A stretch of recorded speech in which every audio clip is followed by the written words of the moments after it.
Hi friends, welcome back to PF information Telugu. ఈ వీడియోలో PF apply చేస్తుంటే మరొక కొత్త సమస్య ఇక్కడ కనిపిస్తుంది. ఈపీఎఫ్ఓలో ఎప్పుడు ఏదో ఒక సమస్య వస్తూనే ఉంటుంది, ఇది సాధారణమే. సో ప్రస్తుతం అయితే మార్నింగ్ నుండి పిఎఫ్ అయితే కొందరు అప్లై అవుతున్నాయి, కొందరు అయితే అప్లై కావట్లేదు.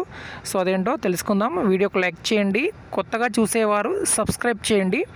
నేను ఇప్పుడు పిఎఫ్ మెంబర్ పేజ్ ఇక్కడ ఓపెన్ చేస్తున్నాను. తర్వాత ఇలా మనకు ఓపెన్ అవుతుంది. ఇక్కడ పిఎఫ్ మెంబర్ యొక్క డీటెయిల్స్ మనము ఎంటర్ చేసి లాగిన్ చేస్తాము. తర్వాత మనము పిఎఫ్ అకౌంట్లోకి లాగిన్ అవ్వడం జరుగుతుంది.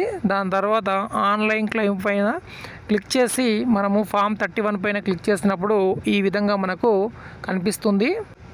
ఇలా మనకు కనిపిస్తుంది. సో ఇప్పుడు నేను లాగౌట్ అయ్యి మళ్ళీ రెండోసారి కూడా చెక్ చేశాను.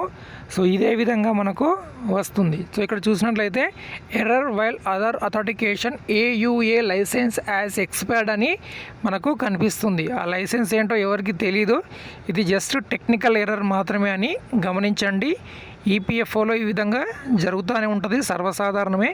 మళ్ళీ మనము రీట్రై చేసినట్లయితే పిఎఫ్ అప్లికేషన్ అనేది ఓపెన్ అవుతుంది. ఒక 2 డేస్ తర్వాత కానీ 7 డేస్ తర్వాత కానీ మళ్ళీ మనము రీట్రై చేసి పిఎఫ్ అనేది అప్లై చేయవచ్చు. లేదా ఉమాంగ్ యాప్ నుంచి అప్లై చేస్తే మాత్రం క్లెయిమ్ అనేది సబ్మిట్ అవుతుంది. ఉమాంగ్ యాప్ ద్వారా కూడా మీరు పిఎఫ్ అనేది అప్లై చేయొచ్చు. ఈపీఎఫ్ మెంబర్ హోమ్ పేజ్లో మాత్రమే మనకి ఈ విధంగా వెబ్సైట్ ఎర్రర్ ఉన్నట్టు మనకు కనిపిస్తుంది. ఉమాంగ్లో మాత్రం ఎటువంటి సమస్య అయితే అక్కడ కనిపించట్లేదు. నేను ఉమాంగ్లో అప్లై చేసి చూశాను. ఓకే, వీడియోకి లైక్ చేయండి, సబ్స్క్రైబ్ చేయండి. ధన్యవాదాలు.